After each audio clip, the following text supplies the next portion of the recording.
আপনাদের অনেকের মাঝখানে কনফিউশন আছে যে পেজ রিকমেন্ডেশন অ্যান্ড রিভিউর মাঝখানে পার্থক্যটা কি। তো চলুন আজকের ভিডিওতে আপনাদেরকে ক্লিয়ার করে দিব যে পেজ রিকমেন্ডেশন অ্যান্ড হচ্ছে যে রিভিউর মধ্যে পার্থক্যটা কি। তো তার জন্য আমি স্ক্রিন রেকর্ডারটা ওপেন করে নিচ্ছি, কারণ আমি এতদিন স্ক্রিন রেকর্ড করতে পারিনি, যেহেতু আমার ফোনটা নষ্ট ছিল, সেটা আপনারা জানেন। সো এখন থেকে আমি ট্রাই করবো আবার। চলুন ভিডিওটা শুরু করা যায়। নিচে অবশ্যই লক্ষ্য রাখবেন। দেখেন, আমি যদি একটু নিচের দিকে আসি, দেখেন এখানে আছে নট ইট রেটেড, ঠিক আছে, আর 3 রিভিউস। তো আপনারা টেনশন করেন যে এই রিভিউ আর যে আমি যদি প্রফেশনাল ড্যাশবোর্ডের মধ্যে যাই, এই যে দেখেন প্রফেশনাল ড্যাশবোর্ডের মধ্যে গেলাম, নিচের দিকে আসলাম, দেন দেখেন সি অলে গেলাম, তারপরে দেখেন যে এখানে আমি পেজ রিকমেন্ডেশনের মধ্যে গেলাম। পেজ রিকমেন্ডেশনের মধ্যে এই রিকমেন্ডেবল বা রিকমেন্ডেশন যেটা আছে, এইটা সম্পর্ক কি, মানে আমি আবার বলতেছি যে এই পেজ রিকমেন্ডেশন অ্যান্ড ওই যে দেখাইছি রিভিউ, এই দুইটার মধ্যে সম্পর্কটা কি।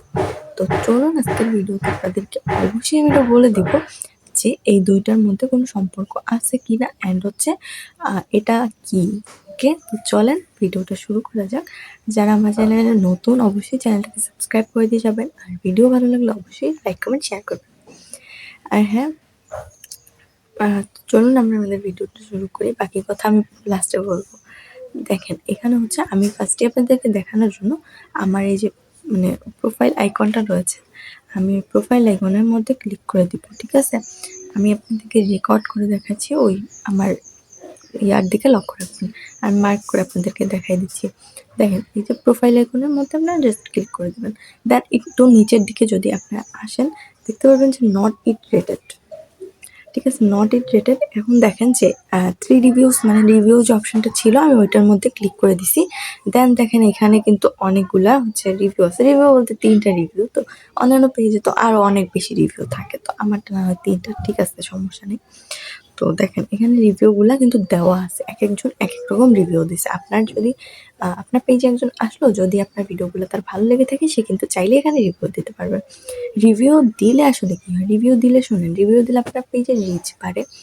রিভিউ দিলে আপনার পেজটা একটু গ্রো করে, কেননা আপনি একজন মানুষের কাছে আপনাকে ভালো লেগেছে, সেই কারণেই সে রিভিউটা দিছে, ঠিক আছে। তো এর কারণে আপনার পেজটা একটু গ্রো করবে। ওকে, তো দেখেন তারপরে কিন্তু এইখানে যে এই স্টার আইকনটা দেখতে পারতেছেন, এইখানে কিন্তু আপনার রিকমেন্ড যোগ হবে, মানে বলতে পারেন যে কত পার্সেন্ট আপনার রিকমেন্ড করা হয়েছে, এই পেজ সুপারিশ করা হয়েছে বলতে পারেন, সেটা এইখানে অনেকগুলো রিভিউ জমা হওয়ার পরে এখানে একটা রেট দিবে ফেসবুক, ঠিক আছে।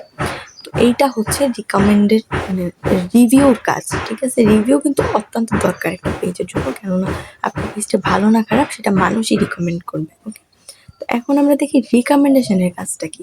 দেখেন রিকমেন্ডেশনের কাজটা দেখার জন্য আমরা পেজ রিকমেন্ডেশনে ফার্স্টেই চলে গেছি। দেখেন পেজ রিকমেন্ডেশন আছে, আমরা এখান থেকে পেজ রিকমেন্ডেশন চলে যাবো। দেন দেখেন এখানে রিকমেন্ডেবল আছে, এইটা যদি আপনার সাসপেন্ড থাকে কোনোভাবে বা কোনোভাবে সাসপেন্ড করে দেয় আপনার পেজ রিকমেন্ডেশনটা, সেক্ষেত্রে কিন্তু আপনার জন্য খুবই দুঃখজনক ব্যাপার, কারণ তাহলে আপনার পেজটা মানুষের কাছে যাচ্ছে না, এবং মানুষ আপনার পেজের ভিডিওগুলো দেখতে পারবে না, দেখতে পারবে খুব সংখ্যক কম, ঠিক আছে, খুবই কম। আর এটা যদি আপনার এরকম রিকমেন্ডেবল থাকে, তাহলে আপনার ভিডিওগুলো অন্যান্য মানুষের কাছে অটোমেটিক চলে যায়, ফেসবুক নিজে থেকে আপনার ভিডিওগুলো নিয়ে দেয়। তো যারা জানতে চাইছিলেন যে আসলে রিভিউ অ্যান্ড রিকমেন্ডেবলের মধ্যে কোনো সম্পর্ক আছে কি না, সো বলতে পারেন যে কোনো সম্পর্ক আছে, আবার বলতে পারেন যে কোনো সম্পর্ক নেই। কেননা দেখেন এখানে যেহেতু রিকমেন্ডেবল, এটা ফেসবুক থেকে আপনাকে রিকমেন্ড করবে অন্যের কাছে, আর ওইটা আপনাকে, যদি আপনার ভিডিও কারো ভালো লাগে, সেক্ষেত্রে সে আপনাকে রিকমেন্ড করতে পারে বা রিভিউ দিতে পারে আপনার পেজে, ঠিক আছে। তো এই দুইটার মধ্যে সম্পর্ক বলতে ধরেন যে আপনি যদি রিভিউ একটু বেশি পান, বা আপনার রিভিউটা যদি ভালো আসে, যেমন আপনার পেজটা ভালো লেগেছে, বা আপনি পেজে ভালো কিছু করতেছেন, এমন কিছু যদি আপনি রিকমেন্ড করতে পারেন, তাহলে কিন্তু আপনার রিভিউটা খুব সুন্দর আসবে, তাই না?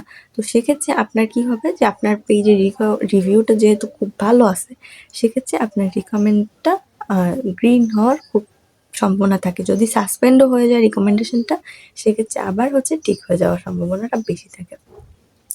সো যারা জানতে চাইছিলেন যে আসলে রিভিউ রিকমেন্ডেশনের মধ্যে পার্থক্য বা কোনো কিছু আছে কিনা, হ্যাঁ, সম্পর্ক হয়ে যাওয়া একটা আছে, কারণ আপনি যখন ভালো ভালো রিভিউ পাবেন, দেন আপনার পেজে এইটা হচ্ছে শো করবে, মানে হচ্ছে তো বলতে পারেন যে আপনার পেজে হচ্ছে পেজটার রিকমেন্ডেশনটা একটু ভালো হবে, আগের থেকেও ভালো হবে। সো এইটাই হচ্ছে মূল সম্পর্ক, এর বাইরে কিছুই নাই। যারা জানতে চেয়েছিলেন আশা করি আপনারা আপনাদের কোয়েশ্চেনের উত্তর পেয়ে গেছেন। তো আজকের ভিডিওটা এই পর্যন্তই। ভিডিওটা ভালো লাগলে অবশ্যই শেয়ার করবেন। আর হচ্ছে আপনারা যারা ফেসবুক পেজ বিষয়ে কোর্স করতে চাচ্ছেন, মানে অনেকে তো আছেন যে আপনারা কোনো কিছু বুঝতেছেন না বা কাজ করতে চাচ্ছেন কিন্তু সঠিক গাইডলাইন পাচ্ছেন না, চাইলে কিন্তু কোর্স জয়েন হতে পারেন। 7 দিনের কোর্স করানো হয়, যারা যারা জয়েন হতে চান হোয়াটসঅ্যাপে দেওয়া নাম্বারে যোগাযোগ করে জয়েন হতে পারেন। সো সবাই ভালো থাকবেন, সুস্থ থাকবেন। আজকের ভিডিওটা এই পর্যন্তই। আল্লাহ হাফেজ।